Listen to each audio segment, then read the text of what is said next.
এখানে সবথেকে সেন্সিটিভ হচ্ছে ছাত্র ওখানে বসা। আমি জানি না ছাত্রদের সাথে আরও কারা ছিল, তাদের কোনো ক্ষতি না হয় সেদিকে আমাদের দৃষ্টি দিতে হয়েছে। আমরা পুলিশ, আমাদের লোকবল সব কিছু দিয়ে চেষ্টা করেছি। যেদিন ছাত্ররা এই অগ্নিসন্ত্রাস যখন শুরু হলো, জ্বালাও পড়া শুরু হলো, তারা আন্দোলনকারীদের কাছ থেকে তারা বলল যে এর সঙ্গে আমরা জড়িত না, আর এটাকে আমরা কন্ডেম করি, এটা আমরা চাই না।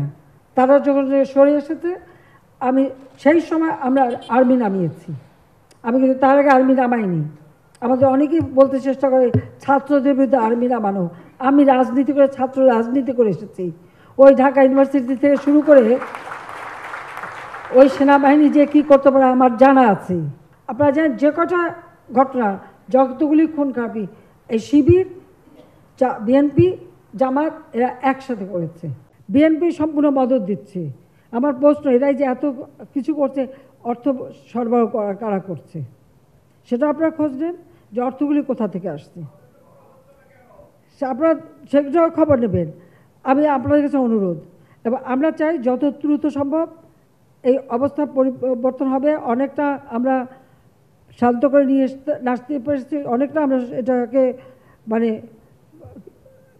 বলতে পারি যে অবস্থা ছিল তাতে আস্তে আস্তে এখন ভালো হবে। কারফিউ আমরা কিছু শিথিল করেছি আজকে, এখন আপনাদেরও তাড়াতাড়ি ছেড়ে দেবো। যখনই সিচুয়েশন ভালো হবে সময় বুঝে বুঝে আমরা দেবো।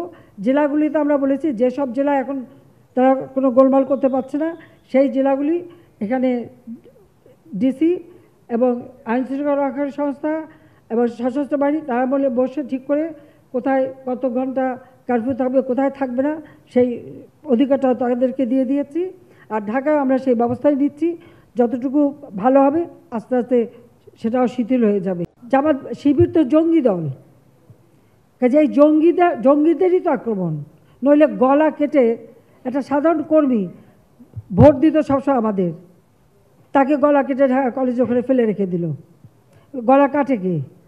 হাত কেটে দিয়েছে, পা কেটে দিয়েছে, ছাদের থেকে ছাত্রলীগের কর্মীদের ফেলে দিয়ে মেরেছে। এই সমস্ত নৃশংসতা কে করে? কাজে এই শিবির হচ্ছে সম্পূর্ণ জঙ্গি, জামাতও জঙ্গি, আর বিএনপি আজকে তাদেরও চেহারাটা বেরিয়ে গেছে। এখনও ধরেনি, এখনও হুকুম দেয় চালিয়ে যাও আন্দোলন, মানে আপনাদের এই জ্বালাও পোড়াও চালানোর হুকুমও দিয়ে যাচ্ছে।